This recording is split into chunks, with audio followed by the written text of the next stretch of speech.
27 अक्टूबर 2002 की वाणी चल रही थी। पहले के अंत में बात चल रही थी, अभी ज्ञान जिंदाबाद होता है और भक्ति मुर्दाबाद होती है। बात से ज्ञान लेंगे तो फिर भक्ति नहीं रहेगी।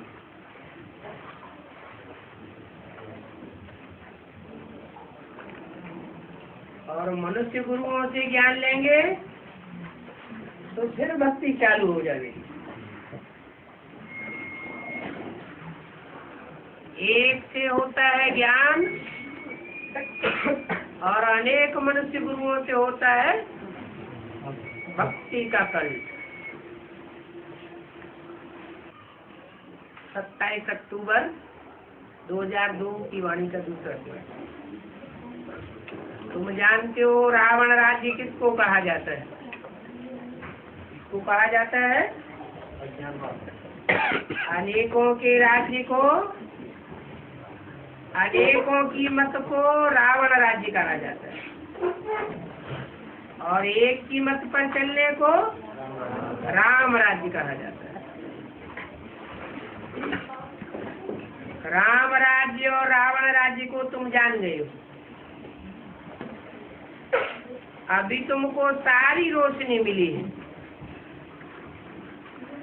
क्योंकि तुमको बाप जगाते हैं। अभी देखो दिवाली आ रही है तो दीपक कोई छोटे कोई बड़े बनाते हैं। छोटे बड़े दीपक की क्यों बनाते हैं? क्योंकि आत्माएं रूपी दीपक कोई कम ताकत वाले, कम रोशनी वाले, कोई ज्यादा रोशनी वाले होते हैं।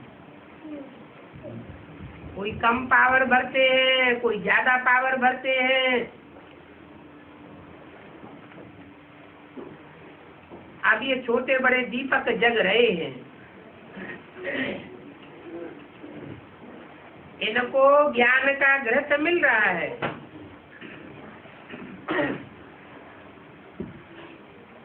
जब मनुष्य मरते हैं तो भी दीपक में घृत डालते रहते हैं कि प्राणी अंधियारे में ठोकरें न खाए। कहाँ की बात है? नहीं बोलता कैसे है? कोई ज्ञान में से अनिश्चय बुद्धि बन जाता है तो अनिश्चय बुद्धिवान बनने वाले को भी बुद्धि योग का घृत दिया जाता है। कुछ न कुछ ज्ञान का डोज दिया जाता है। तो यहाँ की ही यादगार है, उनकी है हद की बातें और तुम्हारी है बेहद की बातें। तुम ज्ञान का घृत डालते हो इसलिए कि अंधियारे में ठोकरें न खाए। कौन सा अंधियारा? अज्ञान का अंधियारा। जब रावण राज्य शुरू होता है तो ठोकरें खाना शुरू होती है। अभी तो देखो दिन प्रतिदिन अधिक ही ठोकरें खाते रहते हैं।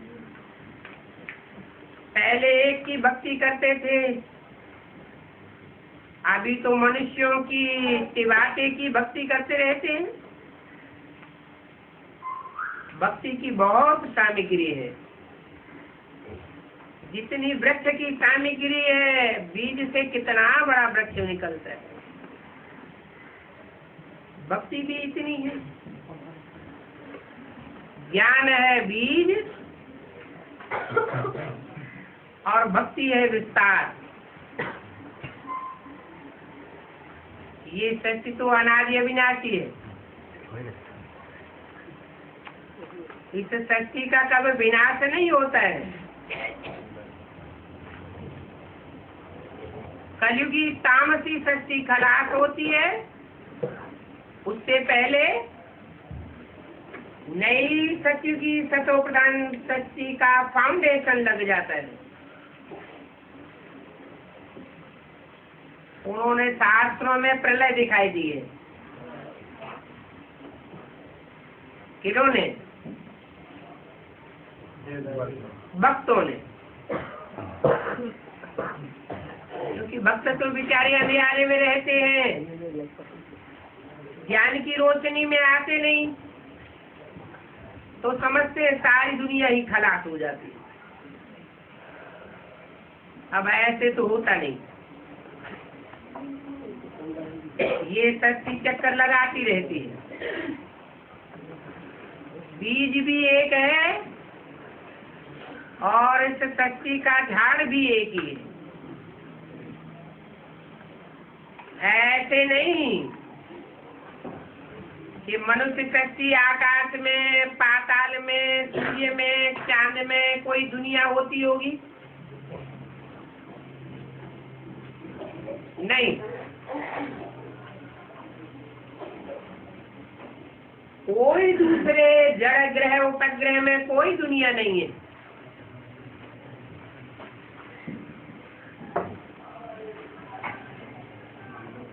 कोई प्राणी मात्र की दुनिया होने के लिए सूर्य से निश्चित दूरी चाहिए। अगर दूरी अधिक है तो जीवन नहीं। पृथ्वी पर ही नॉर्थ पोल और साउथ पोल में दूरी तिरछी किरणें पड़ने से दूरी ज्यादा बढ़ जाती है, तो तो वहाँ ज्यादा सर्दी होने की वजह से कोई जीव जंतु नहीं होता। दूसरे ग्रहों पर ग्रह तो पता नहीं कितनी दूर और कितने नजदीक है।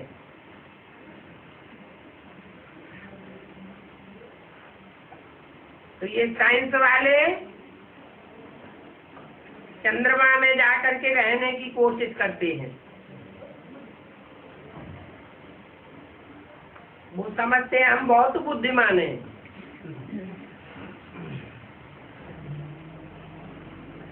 विचारों की बुद्धि का दिवाला निकलता रहता है। वैसे जब टाइम, मनी और एनर्जी करते रहते हैं,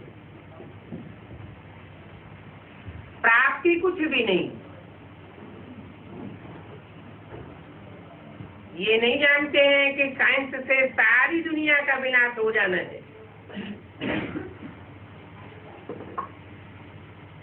ये साइंस पंप एंड शो करके फायदा थोड़ा करती है और दुनिया का नुकसान ज्यादा कर देती है। तो साइंस से विनाश को पावेंगे, साइंसदान ही विनाश को पावेंगे और साइंस और साइंसदानों के ऊपर विश्वास रखने वाले भी विनाश को पावेंगे। बाप जो आकर के साइलेंस सिखाते हैं, उस पर निश्चय बुद्धि होने वाले विनाश को नहीं प्राप्त कर सकते। तुम उनसे राज्य ले लेंगे। अभी राज्य उन महाशक्तियों के हाथ में है जो साइंस में आगे बढ़ी हुई है। आगे चल करके तुम ये राज्य ले लेंगे, साइंस के बल से नहीं, साइलेंस के बल से। तुम कहेंगे ये भी ड्रामा मैनूद है। दूसरे कोई इन बातों को समझेंगे नहीं। राजाई तुमको मिलनी है क्योंकि कनेक्शन है कृष्णपुरी और क्रिश्चियनपुरी का।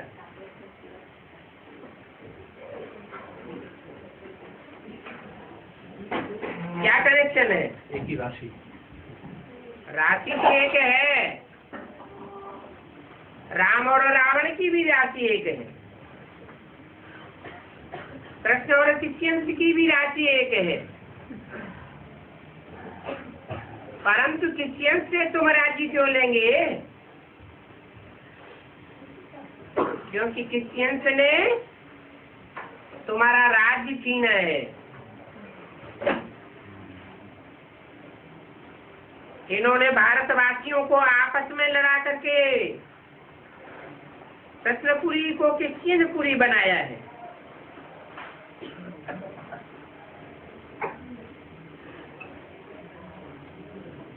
अभी बाप कहते हैं इनसे हिसाब लेना है। इनको आपस में लड़ाई करके माखन तुमको देते हैं। वो माखन है विश्व की बादशाही का। तुमको विश्व का मालिक बनाते हैं ना, तो ये आपस में लड़ेंगे जरूर। वो समझते हैं कि हम बहुत पहलवान हैं। कौन? वो महाशक्तियां जिनके हाथ में आज सत्ता है, वो कहते हैं हम पहलवान हैं, हम जीतेंगे,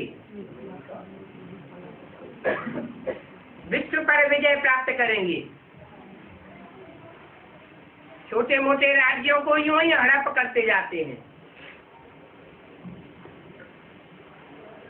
लेकिन सबसे पहलवान तो तुम निकल पड़े हो, जो साइंस के घमंड को चूर चूर कर देंगे साइलेंस के बल से। जीत तुम्हारी होनी है। तुम आराम से बैठ करके साइलेंस में दुनिया का विनाश देखते रहेंगे इन आंखों से, और वो आपस में लड़ते रहेंगे।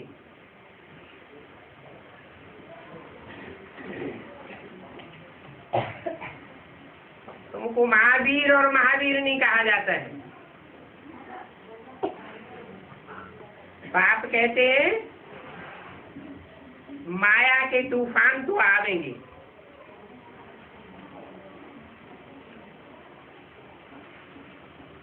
चाहे घुड़सवार हो, पैदल हो, महारथी हो, महावीर हो, महावीरनी हो, माया के तूफान तो सबको आवेंगे।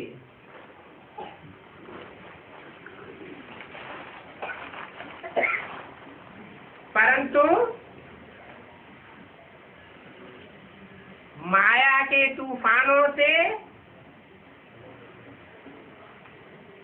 कर्मणा में नहीं आना है।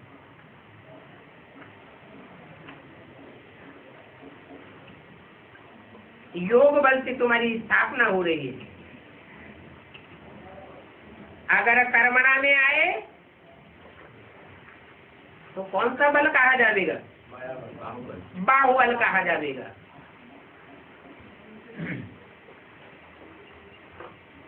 बाहुबल से विनाश हो जाता है। उठते बैठते चलते फिरते बाप को याद करना है। इसको कहा जाता है योग बल।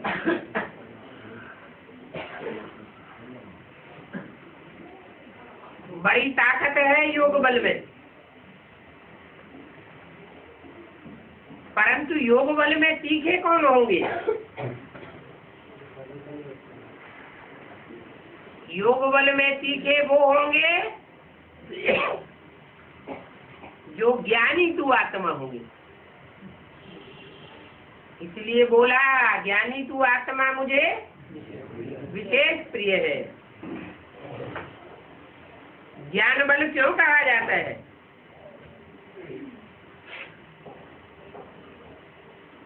शास्त्रों में ज्ञान नहीं है क्या? शास्त्रों में व्यभिचारी ज्ञान है। शास्त्र एक मनुष्य ने नहीं लिखे हैं, अनेक मनुष्यों ने बैठ बुद्धि चलाई है। इसलिए अनेक मतों वाले, अनेक सिरों वाले रावण का ज्ञान है।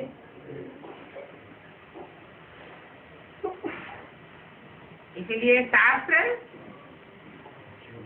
बलवान नहीं है। और तुम एक से ज्ञान सुनते हो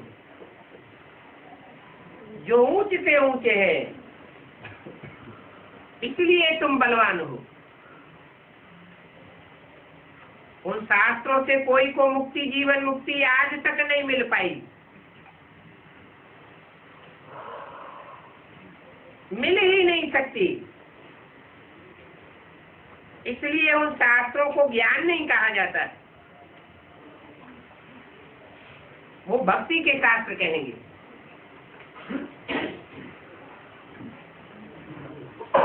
भावना के आधार पर पढ़ते हैं,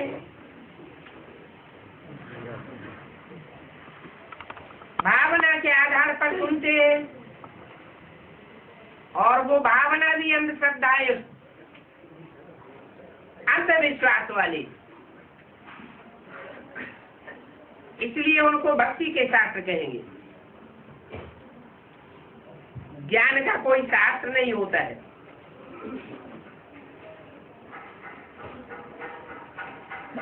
ज्ञान तो डायरेक्ट बाप मुख से आकर के सुनाते हैं।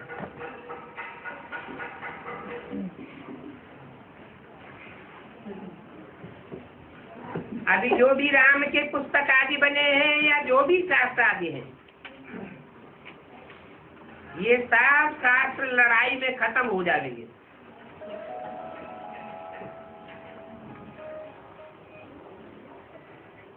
तो शास्त्र ही खत्म नहीं हो जाएंगे, झूठी गीता सच्ची गीता सब खत्म हो जाएगी।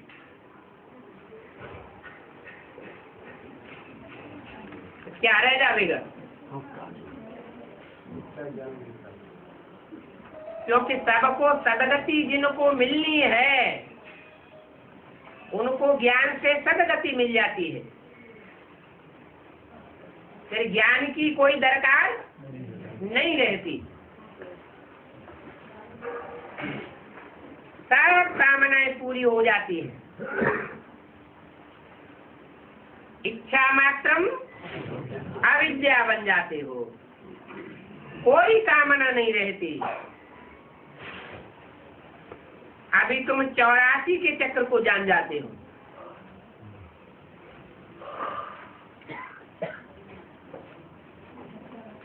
फिर भी तुम अभी बेअंत नहीं कहेंगे।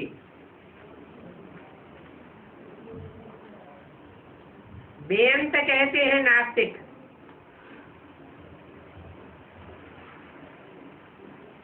कहते हैं गॉड फादर,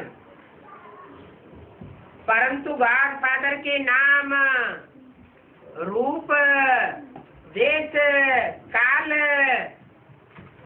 कर्तव्य को नहीं जानते हैं। और तुम तो नाम भी जानते हो, उसके रूप को भी जानते हो, कौन से काल में कर्तव्य करता है वो भी जानते हो, क्या कर्तव्य करता है वो भी जानते हो।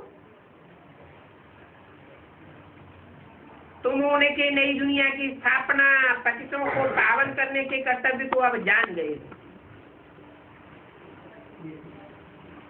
मनुष्य तो रावण को जलाते हैं,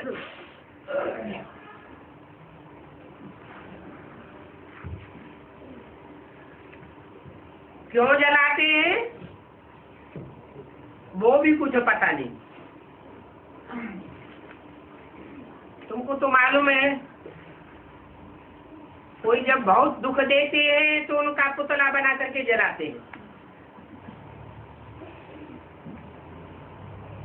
कहाँ की बात है? संगम युग में कैसे बहुत दुख देता है, और संगम युग में पाप के ज्ञानी तू आत्मा बच्चे कहाँ जलाते हैं रावण को?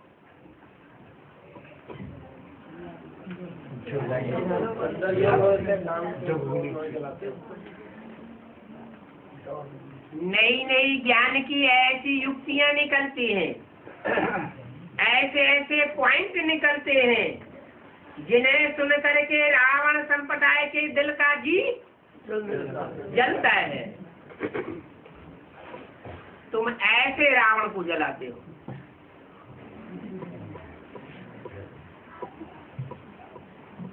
वो तो तुम्हारे जी को नहीं जला सकते।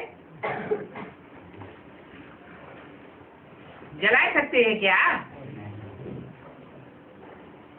तुम तो खुश खुश प्रसन्न प्रसन्न रहते हो, तुम्हारे ऊपर उनकी बातों का कोई असर नहीं होता।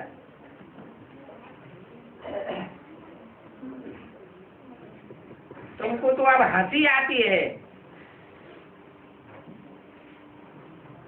कि वो भक्त लोग रावण को कैसे जलाते रहते हैं पुतला बनाकर।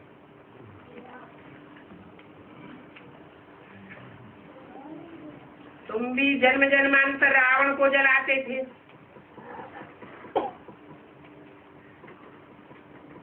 अभी तो तुम जानते हो रावण राज्य का विनाश होना है।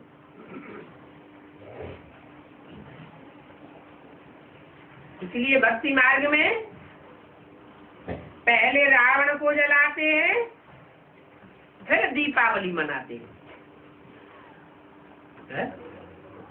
रावण को न जलाएं तो दीपावली नहीं मनाई जा सकती। आत्मिक स्थिति में स्थित नहीं हो सकते। क्यों? रावण को जलाने के बाद ही आत्मा रूपी दीपक जल सकता है क्या?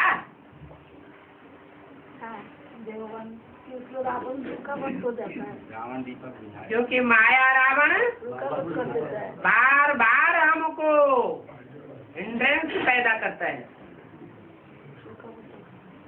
रुकावट डाल देता है।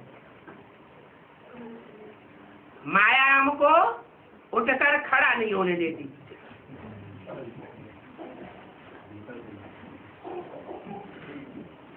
कोई तो दौड़ी लगाते लगाते गिर पड़ते, ऊंची चाड़ी उड़ते हैं फिर गिर पड़ते।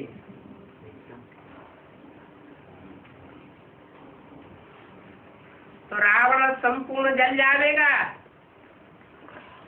फिर तुम असली दीपावली मनावेंगे। नाम क्या दिया है?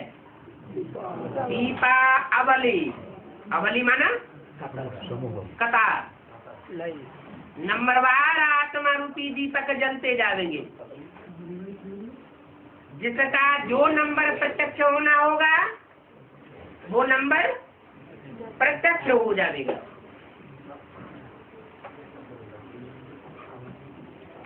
फिर वहाँ घोर सोजरा हो जाता है।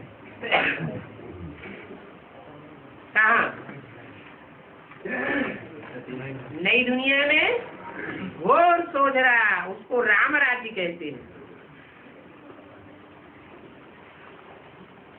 अब कहते तो सब है कि राम राज्य चाहिए,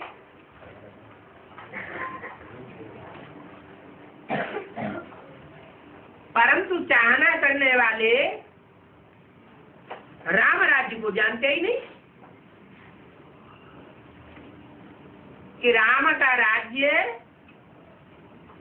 राम के बिना कैसे आवेगा। राम राज्य कृष्ण द्वारा आवेगा या राम द्वारा आवेगा? राम ही चाहिए। बेचारे जानते नहीं। अभी तुमको ज्ञान मिल रहा है, रावण का भी तुम्हें ज्ञान मिल रहा है और राम का भी तुम्हें ज्ञान मिल रहा है। ज्ञान माना जानकारी। तो अब तुम्हारी बुद्धि में बैठ गया है कि आखिरी रावण राज्य को ट्रांसफर होना ही पड़ेगा।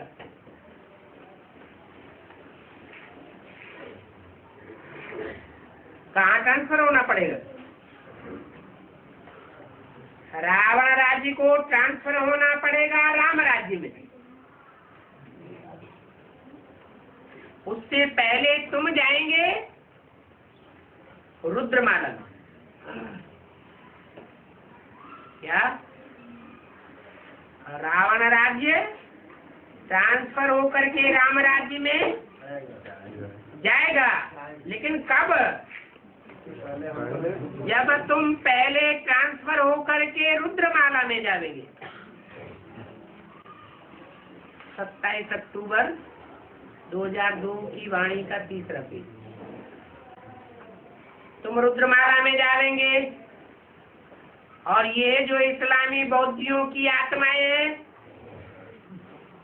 वो आधा कल्प मुक्ति में रहेंगी।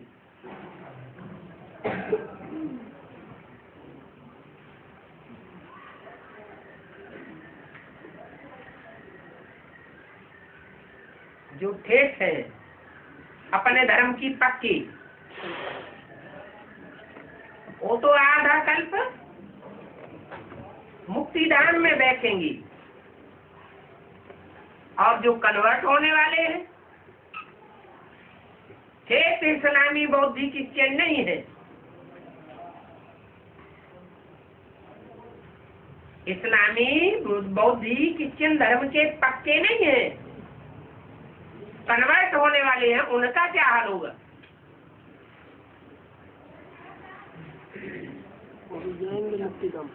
वो सुख की दुनिया में तो आवेंगी, क्योंकि उस धर्म से कन्वर्ट हो करके बाप का ज्ञान आखिरी में सुनती ही है, फिर अंतर क्या पड़ेगा? उन लोग को मुक्ति मिलेगा, हम लोग को जीवन मुक्ति। उनको 84 जन्म नहीं मिलेगा, नहीं मिलेंगे। और तुम पूरा 84 जन्म मुक्ति और जीवन मुक्ति लेते हो, और वो भी किससे लेते हो? बाप से लेते हो। वो वहां भी कन्वर्ट हो गए थे और यहाँ भी शूटिंग काल में कन्वर्ट हो जाते।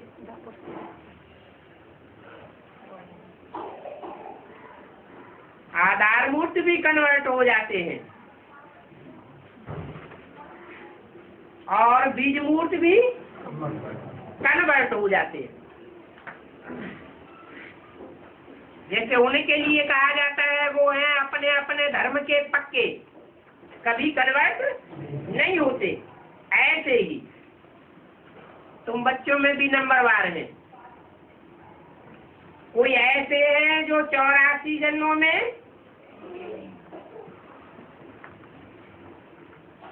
अल्पकाल के लिए कहने मात्र दूसरों के प्रभाव में आते हैं, वास्तव में पूरे जन्म के लिए कन्वर्सन नहीं कहेंगे, थोड़ा समय प्रभावित होते हैं। तो जितना प्रभावित होते हैं उतना यहाँ 84 जन्मों में से कट हो जाता है। जो बिल्कुल प्रभावित नहीं होते उनके 84 जन्म भी कट नहीं होते।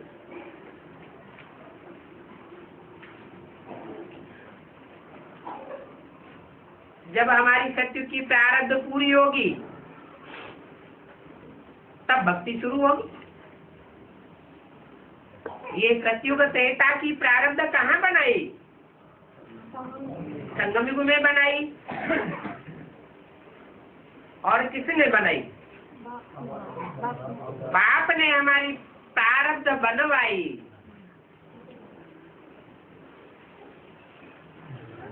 द्वापर युग को रावण राज्य कहा जाता है। क्यों? क्योंकि दो मतें आती जाती हैं, द्वैतवादी बुद्धियां बनती जाती हैं। क्या सब देवताओं की एक साथ द्वैतवादी बुद्धि बन जाती है?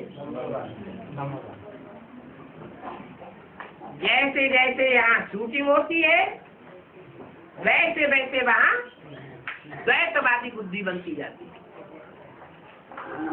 पहले पहले द्वैतवादी बुद्धि किसकी बनती? इस्लामियों की। जो देवी देवता सनातन धर्म वालों की इस इस्लाम धर्म में लाम लगा देते हैं। लाम माने लाइन।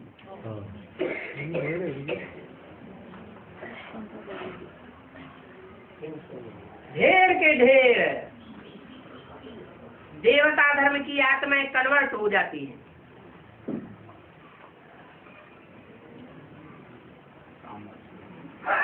तब कहा जाता है द्वापर, क्योंकि अपने देवता धर्म को भूल गए। ये होना जरूरी है। मिसाल बड़ के झाड़ को दिया जाता है।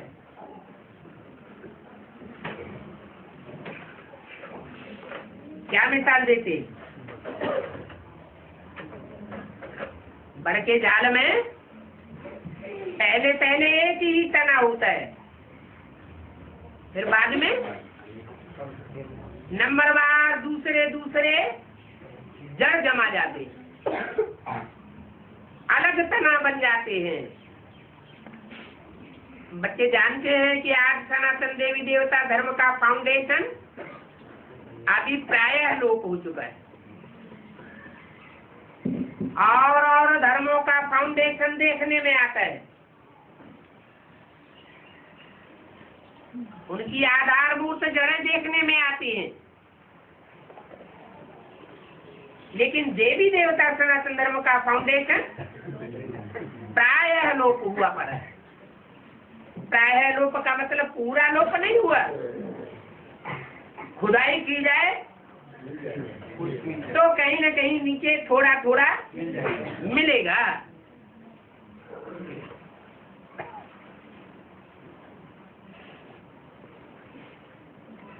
अभी तो सब धर्म भ्रष्ट कर्म भ्रष्ट हो गए हैं।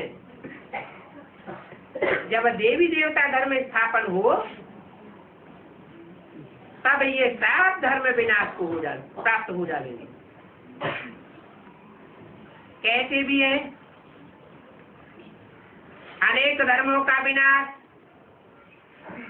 जो धर्म के नाम पर अब अधर्म बन चुके हैं। विनाश किसका होगा? सात्विक धर्मों का विनाश होता है या तामसी धर्मों का विनाश होता है? सब धर्म अब कलयुग के अंत में आकर के जब परमात्मा बाप आते हैं तो सब तामसी बन गए। सब धर्मों का विनाश और एक सद्धर्म की स्थापना होती है। तो यहाँ तुम बाप से सद्धर्म सत्य राज्य का वर्षा प्राप्त करने के लिए पुरुषार्थ कर रहे हो। जो धारणा करेंगे सत्य धर्म की, सच्ची धारणाओं की, वो उच्च पद पावेंगे। सत्य बाप, सत्य टीचर, सत्य गुरु ही आकर के तुमको सत्य धारणा सिखाते हैं। इस दुनिया में सब झूठे हैं। कहते भी है एक सदगुरु अकाल मूर्त, तो बाकी गुरु कैसे हो गए? सब झूठे गुरु हो गए। खुद भी गड्ढे में जाते हैं और अपने फॉलोअर्स को भी गड्ढे में ले जाते हैं। अभी भी शूटिंग हो रही है क्या? ब्राह्मणों की बेसिक दुनिया में और एडवांस की दुनिया में अभी भी शूटिंग हो रही है। देहधारी गुरुओं के आधार पर चलने वाले गड्ढे में जाने वाले हैं, जा रहे हैं। और वो गुरु भी तो उल्टा रास्ता बताते हैं, वो खुद भी गड्ढे में जा रहे हैं। तो पद कैसा पालेंगे? यहाँ आंखों के सामने ही सामने नीच पद पालेंगे। दास दासी बनेंगे। तुम देखेंगे कैसे त्राही त्राही करते हैं। बाप कहते हैं मुख्य बात जरूर धारण करो। क्या मुख्य बात?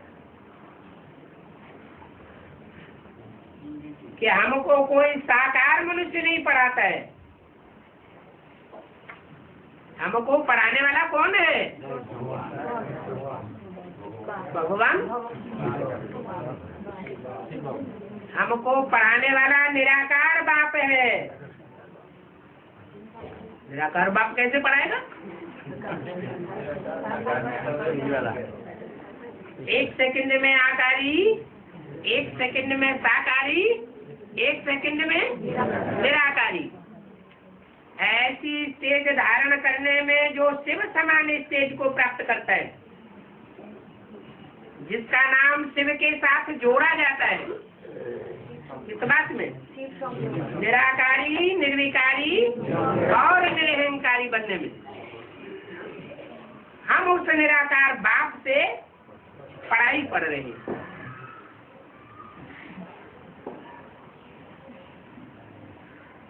कृष्ण हमको नहीं पढ़ाते हैं। वो भक्त क्या समझते हैं?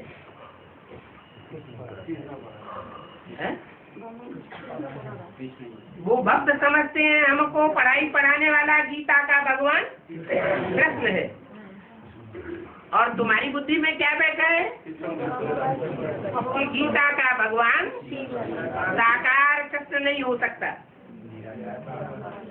2500 वर्ष की दुनिया में भी नहीं हो सकता।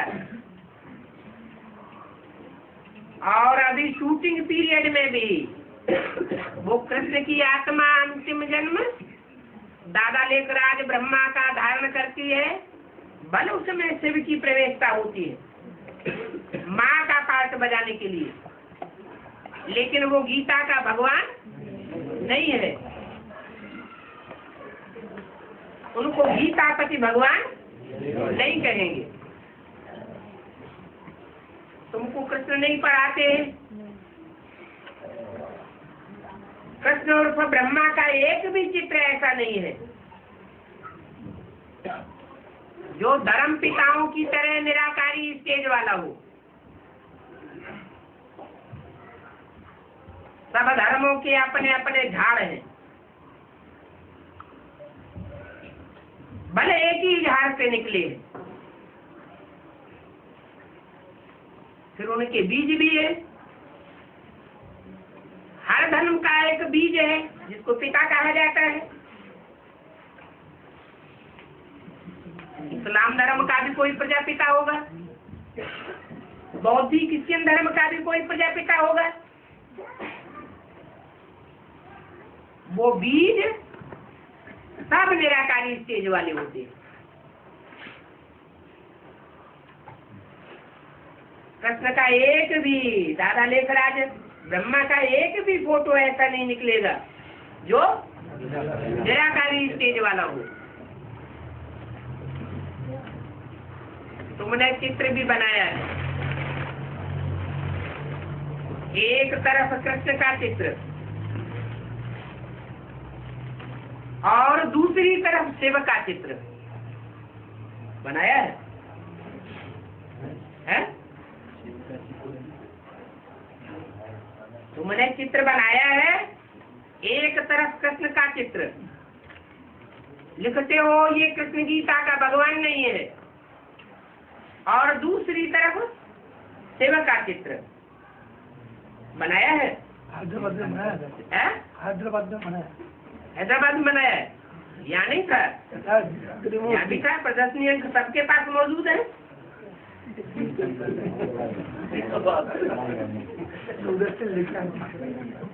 तो बनाने वालों से पूछना है,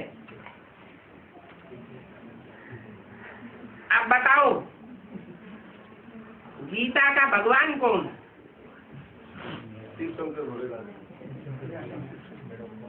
अरे चित्र बनाया तो चित्र में समझा देंगे या सिर्फ मुख से समझा देंगे? चित्र में बताओ, कैसे बता देंगे? चित्र में एक तरफ है कृष्ण का चित्र जिसको तुम साबित करते हो गीता का भगवान नहीं है, और दूसरी तरफ शिव का चित्र गीता का भगवान है। कैसे साबित करेंगे? है?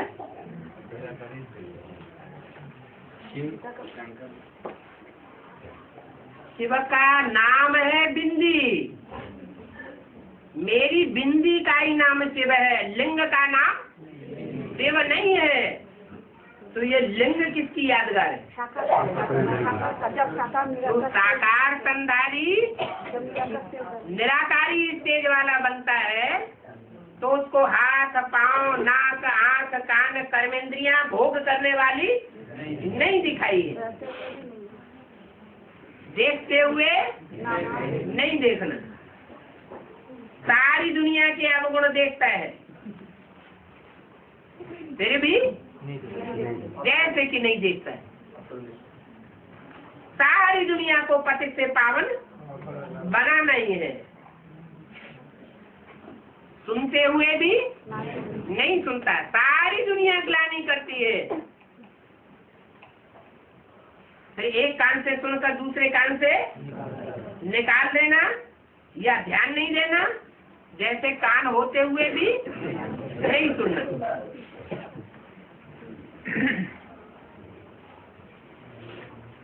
सारी दुनिया मुख से ग्लानि भी करती है, क्योंकि ऐसा भी टाइम आता है सारी दुनिया एक तरफ और एक आत्मा दूसरी तरफ हो जाती है।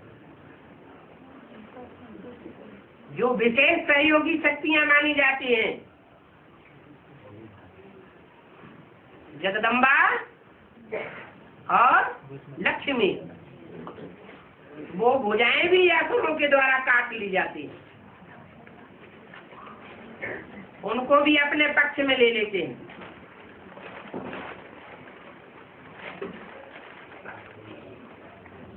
तो ग्लानि करेंगे या महिमा करेंगे, कुछ न कुछ ग्लानि हो जाती है। फिर भी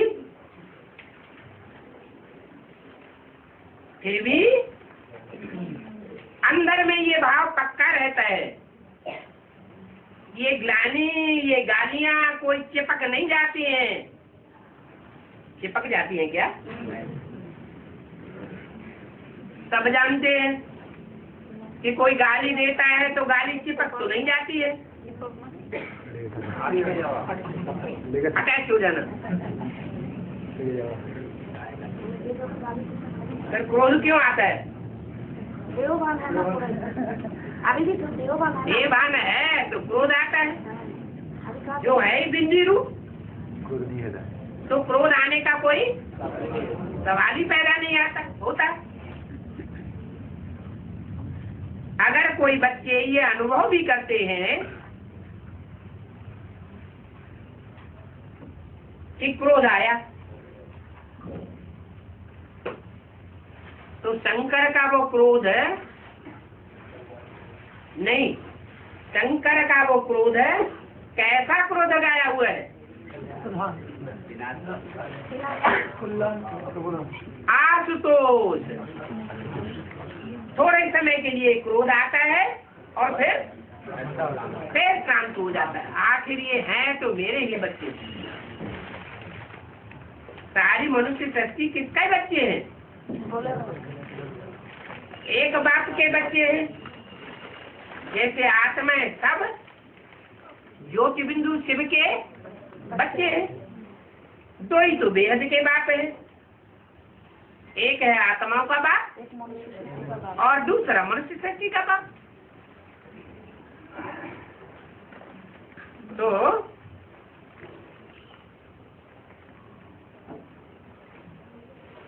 ये साबित हो जाता है चित्र से।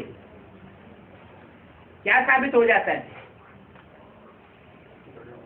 कि गीता का भगवान साकार हाथ पांव वाला देह भान वाला कृष्ण नहीं है। गीता का भगवान निराकारी तेज वाला शिव शंकर भोलेनाथ है। शिव शंकर दोनों नाम ऐड क्यों कर दिए? क्योंकि शिव बिंदी का नाम है और शंकर साकारी आकारी तेज का नाम है। आकारी तेज इसलिए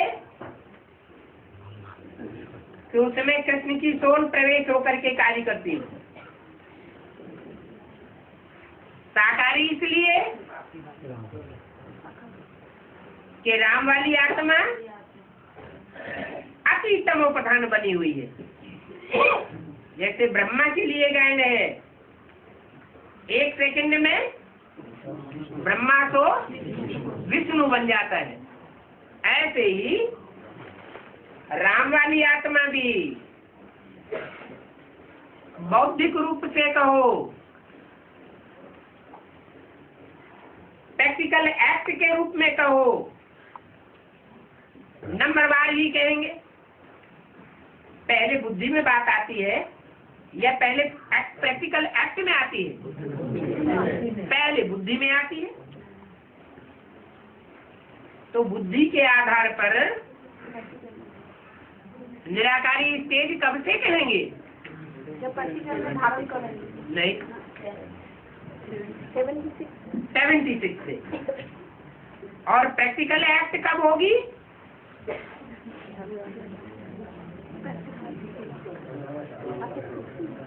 एक के पावन बनने से सब पावन बन जाएंगे, एक के पतित बनने से सब पतित अकेला चना भार नहीं हो सकता।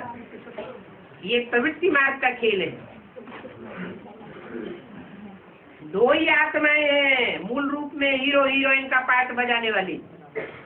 कौन? राम और कृष्ण।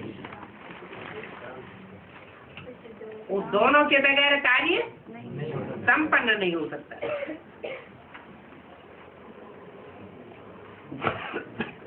तो पूछो, बताओ गीता का भगवान कौन? जज करो। तुमको समझाने में ये बात बहुत सहज होगी कि गीता का भगवान कृष्ण नहीं है। भगवान तो आकर इस सृष्टि में ज्ञान सुनाकर बुद्धि को पावन बनाता है। पहले क्या करता है? पहले तन को पति से पावन बनाता है या पहले मन को पति से पावन बनाता है? पहले ज्ञान सुना करके मन बुद्धि को पावन बनाता है, निर्मल बनाता है ज्ञान जल से। और इतना ही करके नहीं चला जाता। जैसे तथाकथित ब्राह्मण समझते हैं कि ब्रह्मा के तन में आया, ज्ञान सुनाकर चला गया। अब हम सब गुरु मिलकर के आपस में पतितों को पावन बनाते रहेंगे, नरक को स्वर्ग बनाते रहेंगे। नहीं, अगर ये काम मनुष्यों ने किया होता तो 2500 वर्ष के ड्रामा में पहले भी कर लिया होता। न पहले किया और न अभी कर सकते। ये पतितों को पावन बनाने का काम एक बाप का ही है। एक बाप निराकार मनुष्य शक्ति के बाप में साकार बन करके जब तक न आवे तब तक संग का रंग कैसे लगावेगा? बिंदी रूप में संग का रंग लगेगा क्या? ये मनुष्य सृष्टि द्वापर युग से पतित होना शुरू हुई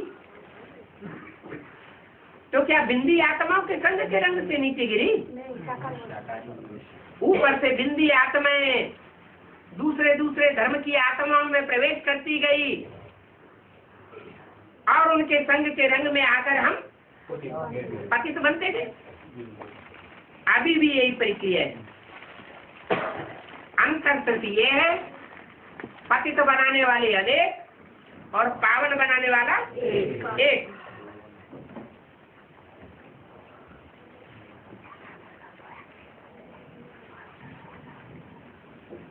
फिर जो दूसरे धर्म में कन्वर्ट होते हैं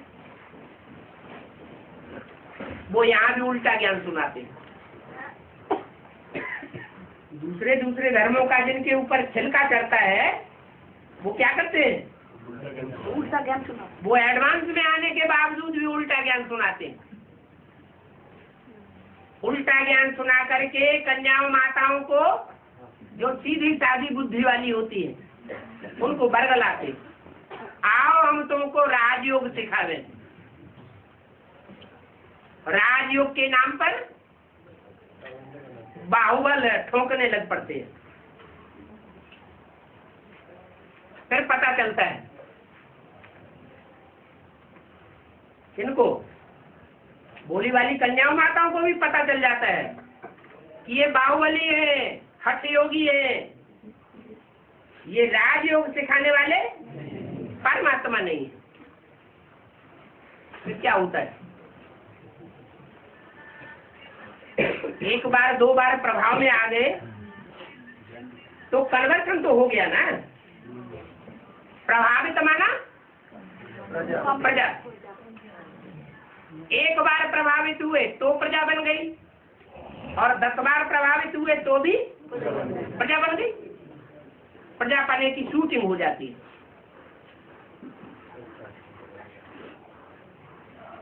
तुमको मालूम है कि अभी गीता का ज्ञान फिर से बाप दे रहे हैं। फिर से माना पहले भी दिया था। यज्ञ के 5000 वर्ष नहीं, 5000 वर्ष को फिर से नहीं कहेंगे। यज्ञ के आदि में भी दिया था। यज्ञ के आदि में भी ये धोबी घाट चला था। उस समय पूरा ज्ञान न होने के कारण टूट पड़े। और अभी तो पूरा ज्ञान आ गया है। अभी टूटने की बात नहीं है। तो तुमको मालूम है गीता का ज्ञान फिर से बाप दे रहे हैं। पहले भी ज्ञान दिया था। बीजों से जड़ें निकली थी, जो आधारभूत निकले, उनमें जो दूसरे धर्म के आधार थे वो सब कन्वर्ट हो गए। यज्ञ के आदि में भी कन्वर्ट हुए थे। अभी एडवांस पायसी में बीजों की बारी है। जो उन जड़ों के बीज होंगे, दूसरे दूसरे धर्मों का छिलका चढ़ा हुआ होगा। 1 जन्म का, 2 जन्म का, 8, 10, 20, 50 जन्म का, वो अभी भी कन्वर्ट होते रहते हैं, कन्वर्ट करते रहते हैं।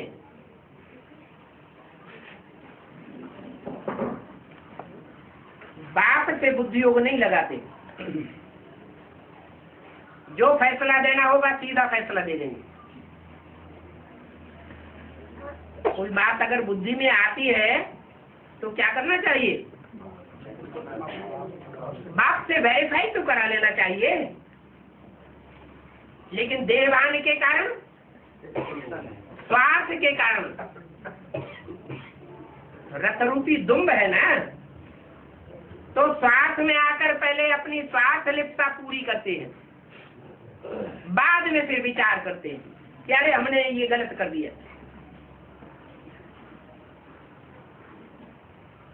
चारों तरफ से आवाज आती है तुमने ये गलत काम किया, फिर माफीनामा लिखने के लिए तैयार हो जाते हैं।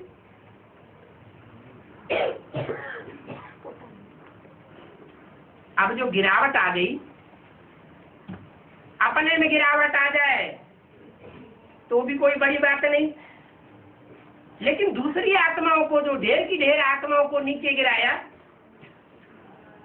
उसका क्या प्रतिफल होगा? माफी मांगे और छोड़ दिया जाए?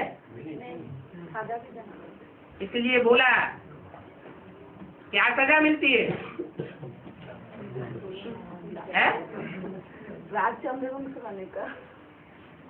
सजा मिलती है सदगुरु निंदक छोड़ न पावे।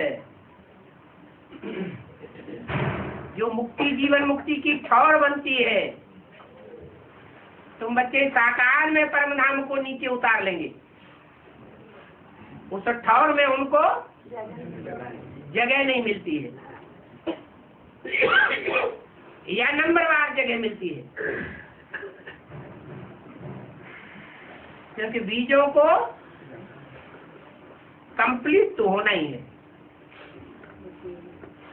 उनका छिलका तो उतरना ही है। कोई का छिलका पहले उतरेगा और कोई का छिलका बाद में उतरेगा।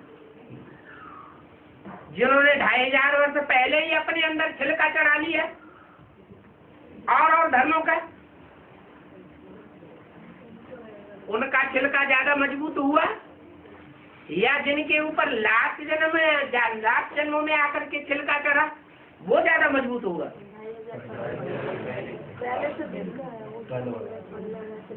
तो जो पुराने छिलके वाले हैं वो जल्दी से अपने देवान को त्याग नहीं पाते।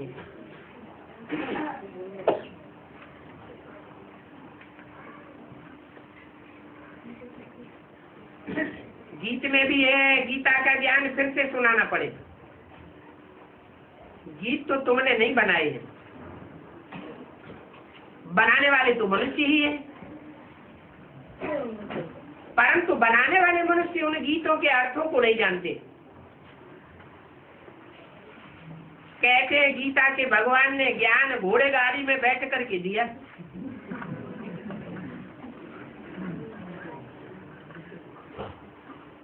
कृष्ण के लिए कोई घोड़े गाड़ी थोड़े ही आएगी।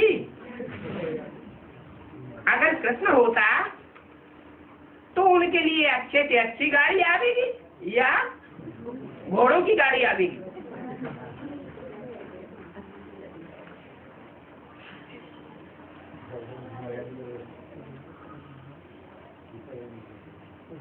बड़े बड़े धनवान आ जाएंगे। कब?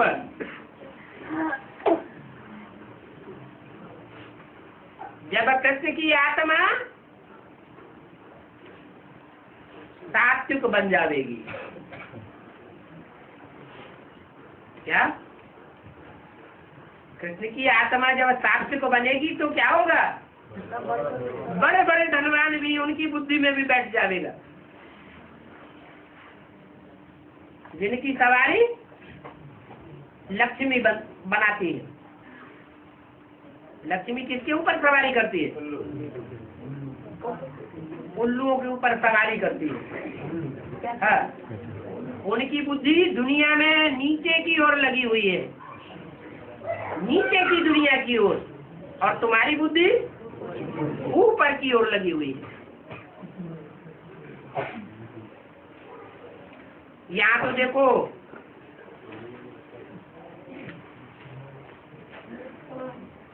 ये मोटर भी अपनी नहीं है। कौन सी मोटर? मोटर नहीं होती है। बुद्धि मन बुद्धि तो आत्मा कही जाती है, मोटर को चलाने वाली। हाँ, ये शरीर रूपी मोटर भी अपनी नहीं है। अपनी नहीं है, किसकी है? ये तन मन धन सब कुछ तेरा। जो करते हैं प्रैक्टिकल में, कहने की बात नहीं, प्रैक्टिकल में करके दिखाते हैं। तन तेरा, तो तन का अल्पकाल का सुख नहीं ले सकते बाप की परमिशन के बगैर। अगर तन की इंद्रियों का अल्पकाल का सुख लेने में लगे हुए और बाप की परमिशन की भी परवाह नहीं है, तो उनको तन तेरा कहा जाएगा। तन तेरा नहीं, तन मेरा हो गया। वो बाप के बच्चे नहीं है, कोई न कोई देहधारी गुरुओं के प्रभाव में है। जो बाप के बच्चे होंगे उनकी बुद्धि में अच्छी तरह से बैठा होगा। हम तन को कोई ऐसे कार्य में यूज नहीं कर सकते जो तन मेरा साबित हो जाए। तन को भी श्रीमत के अनुकूल यूज करना है, तन की इंद्रियों को भी। अगर मुरली में बोला चाय बीड़ी नहीं पीनी है और पीते हैं, तो तन किसका? मेरा या तेरा? मेरा हो गया। एक छोटा सा मिसाल, ऐसे भी कोई भी इंद्रियां हो, उन इंद्रियों का सुख अगर अपने लिए भोगा, अल्पकाल का सुख भोग लिया, तो तन मेरा हो गया। ओम शांति।